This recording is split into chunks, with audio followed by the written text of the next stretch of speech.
Bonjour et ravi de vous retrouver pour cette édition du 13h à la une. Ce mercredi, et pour se faire du bien, justement, direction un lieu atypique qui ramène de la vie et du lien social à la campagne.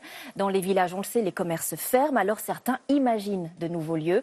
Celui que nous mettons à l'honneur réussit à accueillir en même temps des ados, des jeunes adultes et des seniors. Dans le Puy-de-Dôme, Denis Sébastien et Jean-Claude Martin. Loin des grandes villes, au cœur du Puy-de-Dôme, dans un village de 400 habitants. Plus beaucoup de commerces, mais depuis quelque temps, les soirées reprennent vie dans ce café associatif. Installé dans un ancien poulailler, il ouvre ses portes 3 soirs par semaine. Vous mangez où? À table ou au bar? Aux commandes, Cécile Nouzil, une habitante du secteur. Aidée par une association, elle a voulu créer un lieu de convivialité. L'idée, c'était d'offrir ce lieu-là qui n'existe pas en fait dans l'espace public aujourd'hui, qui n'existait pas. Et donc voilà, c'était un lieu de rencontre à la base. Et puis après, pour attirer les gens et puis pour pouvoir discuter, c'est bien aussi qu'il s'y passe des trucs. Donc voilà, c'est venu comme ça. Ce soir-là, une conférence sur le photojournalisme pendant mai 68 par une historienne. Une vingtaine de personnes y assistent, de tous les âges. On fait très attention à ce que ça puisse s'adresser à tout le monde, les ados, les jeunes adultes, et puis après jusqu'à des gens qui ont, parfois je crois que notre doyen, il devait avoir 88 ans. Des ateliers, des concerts, des conférences. À chaque fois, l'occasion de se retrouver, de se rencontrer autour d'un verre ou d'un repas.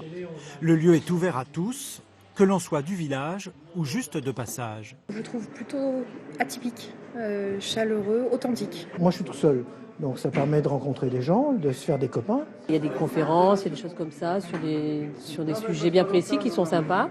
Non, c'est bien. Et par ici, il n'y a pas grand-chose en fait. Et ça met un peu d'animation justement. Pour se lancer, le poulailler a bénéficié d'un prêt solidaire. 4 000 € sans intérêt. Les prêteurs, une vingtaine de personnes, ont été séduits par le projet et ont voulu le soutenir. Les banques sont frileuses et puis elles veulent des trucs qui rapportent. Ici, ça rapporte quoi? Ça rapporte rien. Mais c'est énorme que ça rapporte. Ça rapporte de la lutte contre l'isolement, ça rapporte de la lutte contre la solitude, ça rapporte du lien social, ça rapporte de l'action culturelle, ça rapporte de la solidarité entre les personnes, ça rapporte de la vie, quoi. Non, demain c'est un chanteur et après-demain c'est un groupe de rock. Après 4 ans d'existence, Paris réussit. Le café Le Poulailler est devenu un lieu de vie incontournable du village. Suite de ce feuilleton demain. Ainsi se termine cette édition. Tout de suite, c'est le journal météo d'Anaïs Baïdemir. À 20h, vous retrouverez Anne-Sophie Lapix. Nous, on se quitte avec ce magnifique canard mandarin devenu la nouvelle attraction du célèbre Central Park à New York. Alors, tout le monde l'admire et se demande comment il est arrivé là. Normalement, il vit en Asie. Aucun zoo des alentours n'a signalé de disparition. Très bon après-midi et à demain, 13h.